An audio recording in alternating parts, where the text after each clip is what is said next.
अस्सलाम वालेकुम नाज़रीन। हमारे चैनल इस्लामिक आदाब ऑफिशियल पर आने का बहुत शुक्रिया।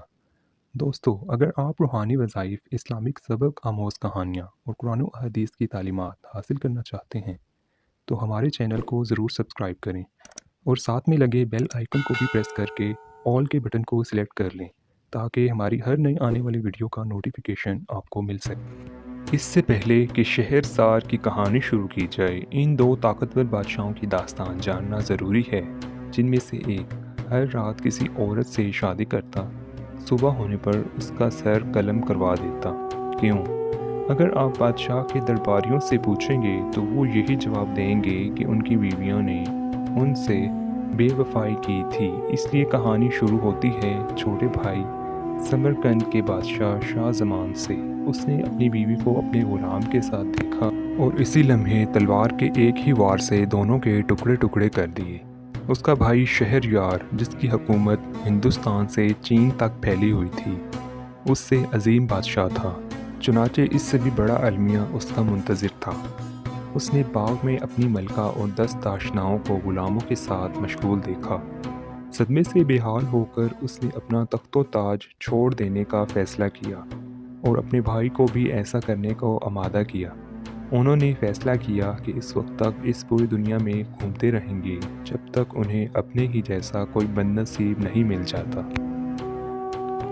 आखिर काफ़ी आवारागर्दी के बाद उन्हें अपने जैसा एक बदनसीब मिल ही गया, लेकिन वो कोई कमज़ोर इंसान ना था बल्कि एक ताकतवर और ज़बरदस्त जिन था।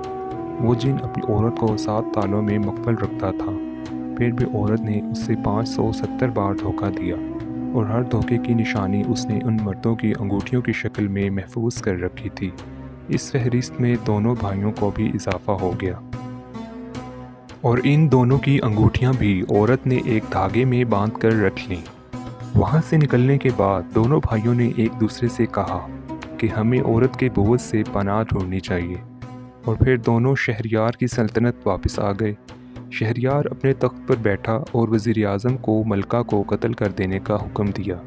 इसके बाद उसने इन तमाम दाश्ताओं और ग़ुलामों को भी सर कलम करवा दिए जिन्हें उसने बाग में अरियान रक्स करते देखा था। लेकिन इन सब के बाद भी उसके दिल को तसल्ली ना हुई। उसने अपने वज़ीर को एक दुल्हन लाने के लिए कहा और सुबह जल्लाद के हाथों उस गरीब का सर कलम करवा दिया। ये सिलसिला 3 साल तक चलता रहा। उसकी आवाम ने इस जुल्म के ख़िलाफ़ एहतजाज किया, बादशाह पर लानत भेजी और खुदा से उसकी तबाही की दुआएं मांगी। औरतें मुश्तल हो गईं, माएँ फरियाद करने लगीं, वालिदैन अपनी बेटियों को लेकर वहाँ से कूच करने लगे। हत्ता कि वो दिन आ गया जब वहाँ एक भी जवान लड़की ना बची, सिवाय 2 के। वो दोनों वज़ीर आज़म की बेटियाँ शहरज़ार और दुनियाज़ार थीं। कहानी का ये रुख आप बादशाहों और खुशामदियों के मुंह से सुनेंगे जिनका गलबा तमाम दरबारों पर होता है। लेकिन अगर आपको कहानी का दूसरा रुख सुनना है तो इस ख़ानदान से सुने जिनकी बेटियां बादशाह की खूनी प्यास की भेंट चढ़ गईं। वो आपको बताएंगे कि दोनों बादशाह दरअसल नामर्द थे। उन्हें किसी औरत से शादी नहीं करनी चाहिए थी, लेकिन तख्तो ताज के एक वारिस के लिए आवाम के बेपनाह दबाव में आकर उन्होंने शादी की हामी भर ली। जी तो नाजरीन, अगर आपको हमारी आज की ये वीडियो पसंद आई है तो इस वीडियो को लाइक और शेयर करना मत भूलें और कमेंट सेक्शन में अपनी राय का इजहार ज़रूर करें।